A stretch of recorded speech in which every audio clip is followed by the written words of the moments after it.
आपको आशीष दे। तो आज का हमारा टॉपिक है परीक्षा आपकी जीत के लिए है। क्यों आती हैं परीक्षाएं? नहीं, टॉपिक परीक्षा आपकी जीत के लिए है, लेकिन बहुत सारे लोगों को नहीं पता कर परीक्षा आपकी जीत के लिए है। ये आज का हमारा टॉपिक है। आज बहुत सारे लोग अपनी लाइफ में परीक्षा का सामना कर रहे हैं। हो सकता है आज अपने घर में, परिवार में कहीं पर बैठे हुए आप तंगी को देख रहे हो, कुछ समस्या को देख रहे हो। एक परीक्षा आती हो, दूसरी चली जाती हो, मतलब क्लेश पर क्लेश हो, और आप काफ़ी समय से आप घर में, बिजनेस में, बच्चों में, आपके घर में शांति ना हो, आपस में कोई क्लेश को महसूस कर रहे हो। तो पवित्र आत्मा आज आपके जीवन में काम करना चाहता है, लेकिन हो सकता है आपने बहुत प्रार्थनाएं भी की हो, बाइबल भी पढ़ी हो, आपने भेंट भी दिया हो, दान भी दिया हो, दशवांश भी दिया हो, आपने बहुत सारी बातें अपनी लाइफ में की हो, लेकिन आपके जीवन में अब तक भी ये परीक्षा खत्म ना हुई हो। तो मैं ऐसे लोगों के लिए बता रहा हूँ कि क्यों आ जाती हैं कई बार परीक्षाएं। फिर से दिखा जरा जल्दी से। तो कई बार जो है हमारे जीवन में परीक्षा आने का कारण क्या है कि बाइबल बोलती है इस बात के लिए। मैं उन लोगों के लिए बोल रहा हूँ खासकर जिनकी परीक्षा है। पवित्र आत्मा ने मुझे प्रार्थना में कहा कि 3 दिन का उपवास कर, बहुत सारे लोगों को गुड न्यूज़ मिलेगी। जब आज वचन को सुनेंगे आपकी परीक्षाएं समाप्त होंगी यीशु मसीह के नाम में। वो तंगी के दिन समाप्त होंगे यीशु मसीह के नाम में। वो बीमारी के दिन समाप्त होंगे यीशु मसीह के नाम में। नुकसान के, कर्जे के हर शराब आपके ऊपर से टूटेंगे। वो काला जादू, ब्लैक मैजिक खत्म होगा, लेकिन आपको कह रहा है कि जीत को लेकर आएगा। ये हफ्ता आपके लिए जीत का हफ्ता होगा। ये भविष्यवाणी आपके लिए, ये वीक आपके लिए विनर का वीक होगा। ये हफ्ता, ये आपके लिए नया वीक जो आ रहा है, कह रहा है कि परमेश्वर आपके लिए एक ब्लेसिंग को लेकर आएगा, क्योंकि मेरी प्रार्थनाएं आपको कवरिंग का काम देंगी। आप जीतोगे, हारोगे नहीं। परमेश्वर का आत्मा आपके जीवन में काम करेगा। रात को भी हमारी जो ब्रांचें लग रही हैं, जो देख रहे हैं, परमेश्वर उनको आशीष दे। परीक्षा आने का कारण क्या है? मैं एक दिन प्रार्थना कर रहा था, तो उसी समय प्रभु के आत्मा ने मुझे बताया कि जब हम कह रहा है कि हमारी प्रार्थनाएं रुक जाती हैं, नंबर 1। नंबर 2, कह रहा है कि कंफर्टेबल जीवन जीने लगते हैं, मतलब कि आरामदायक जीवन चाहते हैं कि नहीं अभी मैं बाइबल नहीं पढ़ूंगा, अभी मैं प्रार्थना नहीं करूंगा, सोने दे मुझे। मतलब कि जब हम अपने जीवन में ज़्यादा कंफर्टेबल अपने आप को महसूस करते हैं, तो उसी समय हमारे जीवन में परीक्षाएं आने लगती हैं। प्रभु के दिखाए रास्ते पर जब हम चलना छोड़ देते हैं, तो उसी समय कह रहा है कि इसको देख सकते हैं क्यों आती हैं परीक्षाएं। तो रीज़न क्या है? कह रहा है जब हम आरामदायक जीवन जीते हैं, कंफर्टेबल जीवन महसूस करते हैं, when we live comfortable life. कह रहा है कि when we not work according to the lord showing path, मतलब कि जब हम प्रभु के दिखाए रास्ते पर नहीं चलते। हालेलुया। तो इसका मतलब कह रहा है कि हमें अपने जीवन के अंदर इन बातों को ध्यान रखना है। कह रहा है तालाब के अंदर जब पानी होता है और उसी समय जब वो रुक जाता है, नदी के अंदर जब पानी रुक जाएगा तो उसी समय मच्छर बैठेंगे। तालाब में बैठ सकते हैं लेकिन नदी में नहीं बैठ सकते, क्योंकि वो पानी चल रहा होता है। ऐसे ही हमारे जीवन में कह रहे जब प्रार्थनाएं रुक जाती हैं तो हमारे जीवन में कह रहे कि प्रॉब्लम्स आती हैं। पतरस के जीवन में परीक्षा कब आई? कह रहा पतरस के जीवन में परीक्षा जब आई, कह रहा जब उसकी प्रार्थनाएं रुक गई, कमजोर पड़ गया, वो कंफर्टेबल हो गया कि छोड़ना, यीशु मसीह मेरे साथ ही तो रहता है। कह रहा क्या मुझे प्रार्थना करने की क्या जरूरत है, मुझे तो यीशु मसीह के साथ ही रहना है। आज वॉलंटियर जो हैं हर चर्च के अंदर, हर ब्रांच के अंदर, खासकर सुनने वाली बात है, क्वायर, कह रहा है कि वो लोग कहते हैं नहीं हम तो पास्टर के साथ ही रहते हैं, हमें तो प्रार्थना करने की जरूरत नहीं है। परमेश्वर आपको कह रहा है ज़्यादा नोट करता है, आपके ऊपर ज़्यादा भार है। कह रहा है आप समझ रहे हैं, जो सिंगर है, वॉलंटियर है, चर्चों में, ब्रांचों में, क्वायर है, कह रहा है कि आपके कारण लोग चर्च में आएंगे, आपकी बदतमीजी के कारण वो चर्च से चले जाएंगे। मैं फिर कह रहा हूँ लोगों को कि आपको लोगों को जीतना, हमारा नेचर भी, एक स्वभाव भी, कह रहा है कि कई बार परीक्षाओं में गिर देता है। परीक्षा में कब गिरता आदमी? जब हमारे नेचर, हमारा करैक्टर कह रहा परमेश्वर को भाता नहीं है, तो परमेश्वर हाथ उठा लेता है। और इसीलिए कह रहा है कि बहुत बार हम परीक्षा में गिर जाते हैं। इसलिए कह रहा है कि आज विश्वास के साथ अपनी लाइफ को परमेश्वर को देना है कि परमेश्वर तो मेरी ज़िंदगी में काम करेगा और पवित्र आत्मा तो मुझे आशीष देगा। मैं कह रहा हूँ कि आपके विचारों में हो सकता है नेगेटिव विचार आ रहे हो, तू पापी है, तुझे ज़िंदगी में कोई प्यार नहीं करता, तेरा कुछ नहीं हो सकता, तू इस समय कुछ नहीं कर पाएगा, तू निराश आदमी है, तू फेलियर है। लेकिन आपको इस समय बिलीव करना है कि आज के वचन के बाद तुम फेलियर नहीं रहोगे। बोलो I am not a failure. Hallelujah.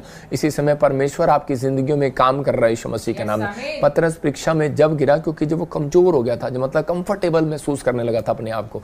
आज बहुत सारे विश्वासी कह रहे परीक्षा में जब गिरते हैं, जब वो कंफर्टेबल महसूस करने लगते हैं और प्रार्थना करने में ढीले हो जाते हैं। तो आपको आदम और हव्वा की स्टोरी के बारे में मालूम है कि आदम और हव्वा जब फैमिली प्रेयर नहीं कर पाए, जब वो इकट्ठे होकर प्रेयर करना छोड़ दिया, तब उनके घर में ऐसी बड़ी परीक्षा आई कि उसकी के भाई ने अपने भाई को मार दिया, मतलब कि आदम और हव्वा के बच्चे आपस में लड़कर एक लड़का मर गया। तो आपको विश्वास करना है इस समय में कि परमेश्वर परीक्षाओं को समाप्त करता है, परमेश्वर आपको फेलियर होने से बचाता है। लेकिन किन लोगों को जो कंफर्टेबल नहीं रहना चाहते, परमेश्वर मैं आलस का जीवन नहीं जीऊंगा, मैं परमेश्वर इसी समय मैं जान गया हूं कि पहले मुझे रोटी पाप करके मिलती थी, झूठ बोलकर मिलती थी, लेकिन अब मुझे सच्चाई के साथ रोटी मिलती है, अब मुझे पवित्रताई के साथ रोटी मिलती है, अब मुझे परमेश्वर के पीछे चलने से रोटी मिलती है। अब इस समय परमेश्वर के दिखाए रास्ते पर चलूंगा। मूसा परमेश्वर के दिखाए रास्ते पर नहीं चल रहा था, उसके जीवन में एक ब्रेकर आ गया, और स्पीड ब्रेकर। आज देखा आपने, कार जब लेकर जा रहे होते हैं, जो 60 पर, 70 पर, 80 पर, 100 पर, माँ कह रही होती है धीरे चला, पत्नी बैठी होती है धीरे चला, 120 पे चल रही होती है धीरे चला, मान नहीं रहा था किसी की, भाई साहब किसी की नहीं मान रहा होता। और सपना का पति भी जब कार चलाता तो पूरी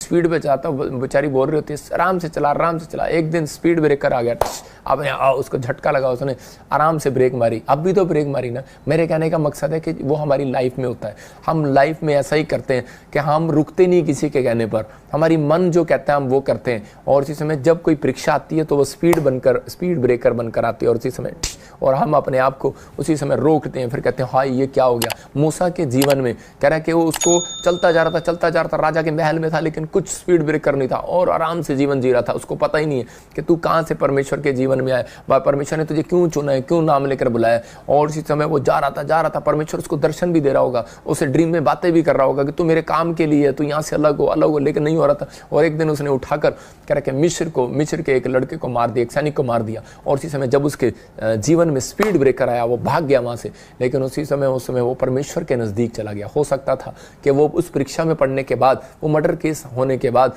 तो वो भाग जाता। हो सकता है कोई पाप आपकी जिंदगी में है, कोई कोर्ट केस आ गया हो, कोई बैंक का लोन आ गया हो, कोई ऐसी चीज आ गई, ऐसी परिस्थिति हो गई हो और आप टेंशन में हो, डिप्रेशन में हो। आपको टेंशन और डिप्रेशन में लाने के लिए परीक्षा नहीं आई। अगर आप प्रभु में हो, अगर आप प्रभु में नहीं हो, तो मैं आपको बता रहा हूं आपके जीवन में बार बार परीक्षा आ रही है, तो उस परीक्षा से यीशु मसीह आपको निकाल सकता है। और इसी समय कह रहा है कि वो उस समय में याद आया कि मुझे इस समय परमेश्वर के नजदीक जाना है। जिन लोगों को परीक्षा में याद आ जाता है कि मुझे परमेश्वर के नजदीक जाना है, मुझे परमेश्वर के पास बैठना है, मैं ऐसे बहनों को, ऐसी औरतों को, ऐसे आदमियों को महसूस करता हूँ। कई बार मैं मिलता हूँ उनसे तो उनकी सुनता हूँ, तो सुनने के बाद मुझे पता लगता है कि नहीं, कह रहे कि जब मुझे पता लगा मेरे घर में कलेश होता है तो मैं उसी समय घुटने टेकती हूँ परमेश्वर के सामने। मेरा बच्चा नाराज होता है, मेरा पति नाराज होता है, तो मैं उसी समय प्रार्थना करने चली जाती हूँ और मैं उसी समय बोलती हूँ कि परमेश्वर कहीं आज का दिन मेरा अच्छा जाए, कल मेरे घर में कलेश ना हो। तो बहुत सारे थी, एक वो न्याय चुकाने के लिए राजा के पास 3 टाइम गई, एक सुबह भी गई, शाम भी गई, दोपहर भी गई होगी, रात भी गई होगी, कई बार गई वो। और उसी समय जब वो बार बार जा रही थी तो उसी समय राजा ने कहा यार ये मेरे नाक में दम कर देगी। आप उसका पैसा वापस लौटाते हैं जो आपको ज़्यादा परेशान करता है। अगर आपको ज़्यादा परेशान नहीं करेगा तो आप उसका पैसा बाद में देंगे, जो ज़्यादा परेशान करेगा उसका पैसा पहले देंगे। इसका मतलब मैं ये कह रहा हूँ कि जितनी बार आप प्रार्थना करने जाएंगे परमेश्वर के नाक में दम करेंगे, परमेश्वर के नाक में दम नहीं आने वाला। लेकिन वो ऐसे लोगों को पसंद करता है, वो भी चाहता है कि कोई आकर मुझे परेशान करे, रात को दिन में परेशान करे, मुझे कहे आकर। वो परेशानी नहीं है उसके लिए, वो उसके लिए खुशी की बात है। उसके बच्चे उससे मांग रहे हैं। तो इसी समय वो रोजाना प्रार्थना करने वालों के जीवन में परीक्षा आज रात खत्म होने वाली है यीशु मसीह के नाम में। त्याग करना सीखें। कह रहा है कि आपको त्याग करना अपनी लाइफ के अंदर। कह रहा है त्याग मतलब कि हर चीजों का त्याग। प्रार्थना का टाइम है, नहीं, अभी तो बैल मुझे आ रहा है, नाटक आ रहा है, मैं मम्मी मैं भी नहीं, आज तो क्रिकेट मैच है, मैं तो अभी देखूंगा। इसका मतलब आप त्याग करना सीखें। जब अगर आपने रट्टाफिकेशन करना शुरू कर दिया तो परीक्षा आपकी बढ़ेंगी, घटेंगी नहीं। याद रखना रट्टाफिकेशन कैसे, कुछ लोग क्या करते हैं कि ओहो आज ना क्रिकेट मैच है, फटाफट प्रार्थना कर ले, चलो हाँ जी एक पेज पढ़ा और प्रार्थना करिए और चलो बैठ गए, फिल्म आने वाली है देख रहे हैं। इसका मतलब क्या है, आपको त्याग करना है। अगर आप त्याग करने के लिए तैयार हैं परमेश्वर के लिए, परमेश्वर आपको अच्छे खाने से नहीं रुकता, पहनने से नहीं रुकता। परमेश्वर कभी नहीं पूछता आप 5,000 का जूता क्यों पहनते हो, क्या तेरी सैलरी कितनी है, 3,000, 5,000 का जूता कहाँ से लाया, कभी पूछा परमेश्वर ने? नहीं पूछा। क्यों पहन रहा है? कंफर्टेबल जीवन जीना चाहता है तो कंफर्टेबल हो जा परमेश्वर के लिए। तो आपको विश्वास करना है, इसलिए आपसे बात कर रहा है वो, और कह रहा है त्याग करना है अपनी लाइफ के अंदर उन चीज़ों का। कह रहा है जो आपको तंग कर रही हैं त्याग कर दो उनका। कह रहा है छोड़ दो उन्हें। अगर हो सकता है कह रहा है आपकी शांति को भंग कर रहे हैं, कह रहा है कि आपका सिगरेट पीना, आपका शराब पीना आपके स्वास्थ्य को खराब कर रहा है, छोड़ दो उसको, त्याग करो उस चीज़ का, कह रहा खत्म करो उसको। कह रहा आप नहीं मान रहे हैं, कह रहा आपके घर का क्लेश नहीं जा रहा है, आपको रोज रोज आपको कह रहा आपका हो सकता है आपका कोई पाप ऐसा छिपा हो और आप गलती कर रहे हो और आपको समझ में ना आ रहा हो, अब उसी समय छोड़ दो उसको। परमेश्वर आपके जीवन में काम करना चाहता है। पवित्र आत्मा आज रात आपकी जिंदगियों में आशीष देखना चाहता है। मैं कह रहा हूँ उन लोगों को बाहर निकालता है जिन्होंने त्याग करना सीख लिया हो।